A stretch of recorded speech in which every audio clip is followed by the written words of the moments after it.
game changer. Yes. Total game Yes. changer. Yeah. I wanted to ask you when you get someone that comes into the gym and they've never done a pull up before. This is something that a lot of our listeners would be really interested in.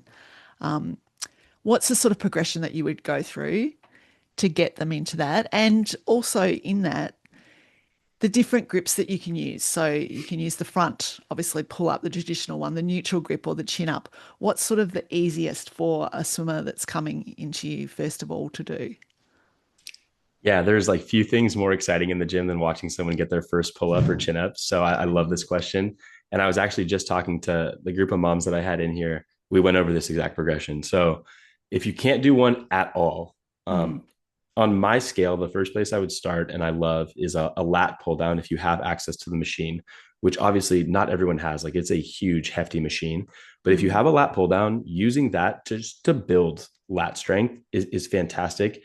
And you can do any grip. Personally, I love alternating between the three. So just a regular grip, a supinated grip where your palms are towards you, and a neutral grip. And we have bars that accommodate all three of those. right. Oftentimes, if you're a little bit older and maybe you have a shoulder issue or some limited range of motion, a neutral grip is going to feel the best on your shoulder because it just puts your shoulder at a really good angle. Mm, If your shoulders are totally healthy and you can get overhead just fine, palms away from you, so normal grip, and then palms towards you, supinated grip are both great as well. And then when you move to a bar and you're actually trying to get your first chin up, I personally find that neutral grip or a chin up grip, which is supinated palms towards you, are hmm the easiest ways to get your first rep because you're just using more muscles. Like a chin up, you're getting your biceps, your back, so your lats, your biceps, a little bit of everything. When your palms turn away from you and you go a little bit wider, it's very just like your back. So it's mm, really challenging. And oftentimes, especially masters athletes, we all have some sort of shoulder issue. So I really don't do a lot of pull ups, palms facing away with older athletes unless they like really want to and ask to, hmm because I'm just not a fan of the angle at the shoulder. So that Yep. being said, we go from lat pull down to banded pull ups. And the way that I use the band is different than most. So instead of tying it from the bar and stepping one foot into it or putting your knee in it, I attach it going across using the hooks. And you probably have seen it in my videos. And so there's just Yeah. so many ways that you can progress or regress that. So you find a height, right? That's like, it's hard to explain, but once you step on it, you'll know based on how much help it gives you. And then we have three different bands that we tend to use. So, like, one of our resistance bands gives somewhere between 20 to 30 pounds of help. hmm Then one step down from that is like 15 to maybe 20 pounds of help. And then the last one is like 5 to 10 pounds of help. It's like kind of nothing. And Yeah. then you can scale it based on if both feet are on the band, you're going to get the most help. If you take one foot off the band, you're only going to get a little bit of help. And we just build from there. So if someone's Yeah. starting with our blue band here, which is going to give them the most help, maybe we're doing sets of 3 or 4, and I tell them it's going to give you help on the way up, but you need to control it on the way down. Never just dropping from the top of your pull up or chin Yeah. up.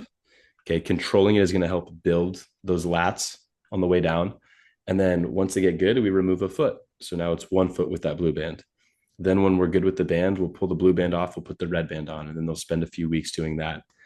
Yeah. Then the orange band. And then usually by the time they're at the orange band, maybe I just like won't bring the band out one day or be like, hey, let's just see where we're at. Like, I want you to try one. And they'll do it. And it's so cool. It's Yeah. it's electric. Like I almost try to film like every time it happens because I'm like, okay, I know they're gonna get it today. And then they do it, and you're just like, let's go. And they're freaking out because if you can do a body weight chin up, it's so exciting.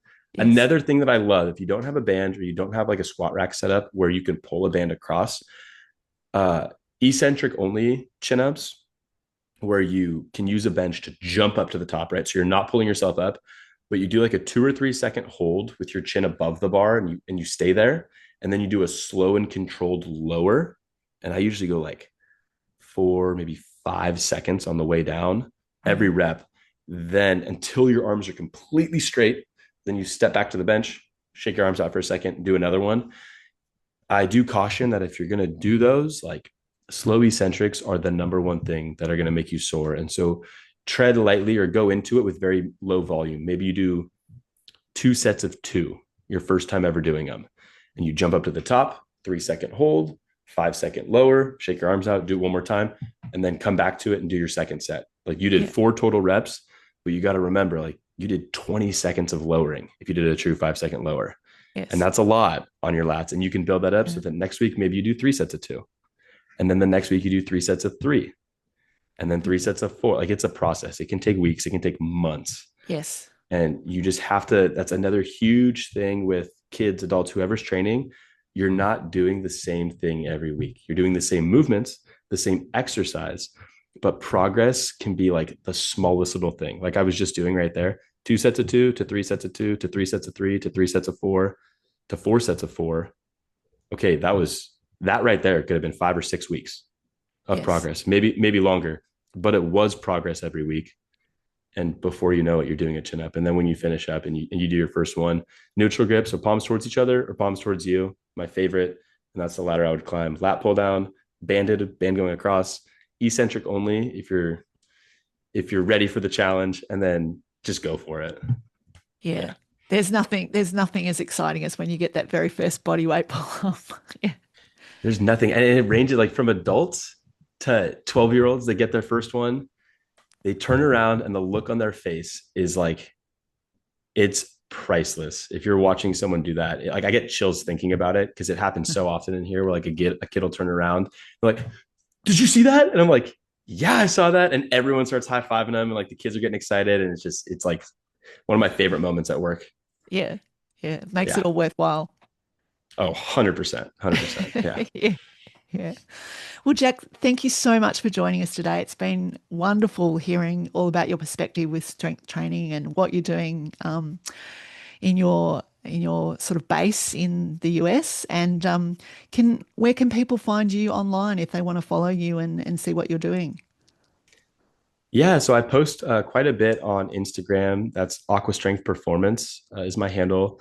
I post a little bit on TikTok, and I'm trying to build up my YouTube. But then we also have my brother and I have a podcast ourselves, the Aqua Strength Podcast, that you can get at Spotify or Apple Podcasts. So yeah, Instagram or podcast are probably the best ways. And thank you so much. That was so fun. I've only really done, I think this is the second time I've been on someone else's podcast, and Yep. it's so fun. You're really, really good at what you do. And it was so much fun sitting down and talking. So I really appreciate you asking to have me on and chatting with me. I love talking. I could talk swim and training all day long. So Me thank you. too. Me too.